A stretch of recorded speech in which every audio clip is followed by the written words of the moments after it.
देश इस समय लोकसभा चुनाव के दौर से गुजर रहा है। वहीं इस चुनाव में हर राजनीतिक पार्टी के द्वारा एड़ी चोटी का जोर लगाया जा रहा है।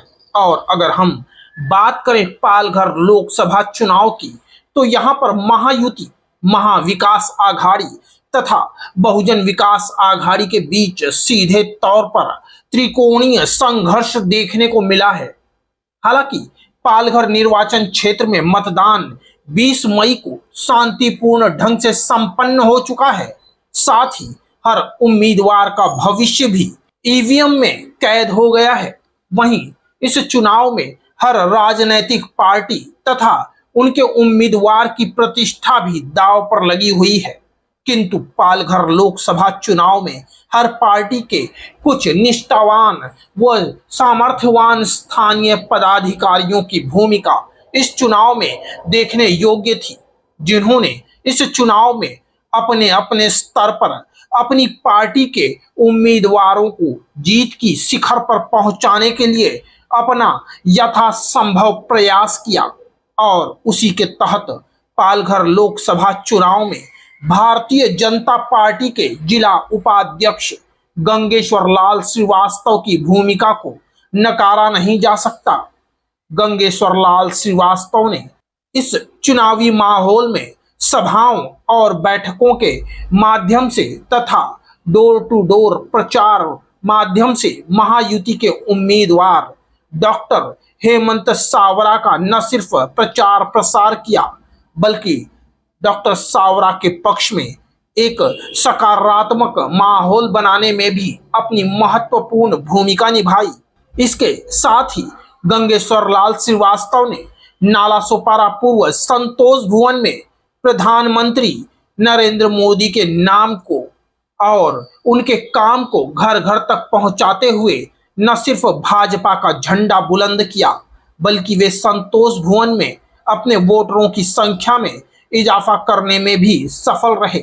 इसके साथ ही इस चुनाव में गंगेश्वर लाल श्रीवास्तव द्वारा संतोष भवन का क्षेत्र देखा जा रहा था, जहां उनके देखरेख में मतदाताओं के सहायता हेतु कई बूथ बनाए हुए थे, जिस पर भाजपा का वरिष्ठ मंडल भी उनके कार्यों से संतुष्ट नजर आया।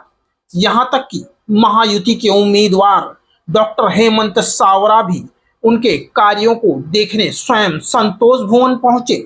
वहीं संतोष भवन क्षेत्र में मतदान की समाप्ति पर संजू श्रीवास्तव व उनके शुभ चिंतकों ने जानकारी दी।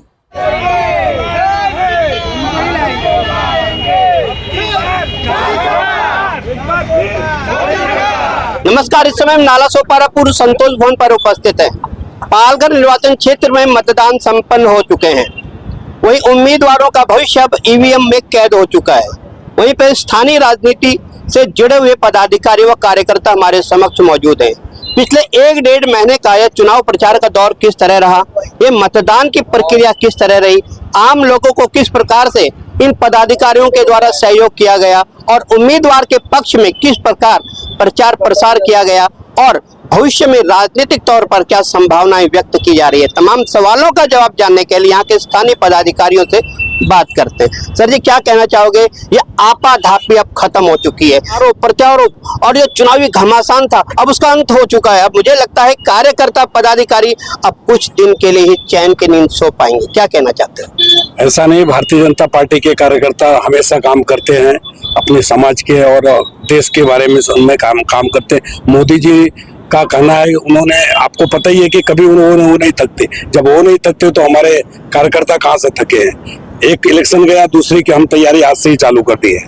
फिलहाल इस चुनाव की जो है संभावनाओं के बारे में क्या कहना चाहो? 100% बीजेपी 400 पार। किस तरह की प्रक्रिया और रणनीति का उपयोग इस चुनाव प्रचार में किया गया?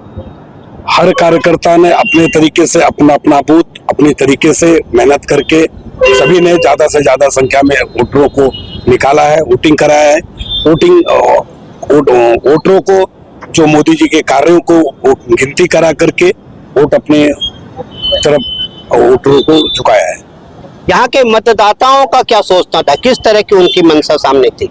देश की विकास, अभी आपने कहा भारतीय जनता पार्टी के कार्यकर्ता और पदाधिकारी थकते नहीं है, वो लगातार काम करते रहते हैं। तो आपका इशारा समझा जाए कि आने वाले 3-4 महीनों में जो विधानसभा के चुनाव हो रहे हैं उसकी तैयारी अभी से शुरू कर दी जाएगी। यस, आज से ही हम लोगों ने चालू कर दिया है। आपने देखा ये किस तरह से यहाँ के स्थानीय कार्यकर्ता व पदाधिकारी कितने इनके मनोबल बढ़े हुए, चेहरों पर मुस्कुराहट नजर आ रही है, उनके चेहरे पे जो रौनक नजर आ रही है। यहाँ पे और पदाधिकारी है। सर क्या कहना चाहोगे, किस तरह का ये 10-15 दिन खास तौर से बीते? ये जो 10-15 दिन गए हैं, ये हमारा लोकसभा, विधानसभा और नगर सेवक की पूरी तैयारी है हमारी है। हम ये तीनों चीजों की तैयारी कर रहे थे और आने वाली विधानसभा 4 महीने बाद है, फिर उसके बाद 3 महीने बाद नगर सेवक के नगर पालिका चुनाव है, तो हमारी तैयारी तीनों की थी। लोकसभा चुनाव का जो परिणाम आएगा 4 जून को, उसकी क्या संभावना है? 2 लाख के पार है हम लोग सर यहाँ से। इतना बड़ा ओवर कॉन्फिडेंस हमारी मेहनत ही है। हमारे जितने कार्यकर्ता है, बीजेपी शिवसेना महायुति के जितने भी कार्यकर्ता जितने मेहनत किया है, 2 लाख के पार है सर। 400 पार। 400 पार। अब की बार 400 पार। एक बार बहुमत से आ रहे हैं हम, मोदी जी को 400 पार लेके आएंगे। अब की बार 400 पार। 400 पार। अब की बार 400 पार। हमारे कार्यकर्ताओं का मेहनत रंग लाएगी। जय श्री राम। 400 पार। भारत माता की अब की बार 400 पार। एक बार फिर इन्होंने कहा है जो राम को लाए हैं हम उनको लाएंगे, मतलब इस बार 400 पार। ये जो नारा है ये देश के कोने कोने में गूंज रहा है। वो ये देखना ये होगा कि ये नारा अब कितना सफल होगा। इसका जो चुनाव के परिणाम है ये तो आने वाले 4 जून को ही पता लगेगा। नाला सोपारा से क्राइम रिपोर्टर्स टीवी न्यूज की एक रिपोर्ट।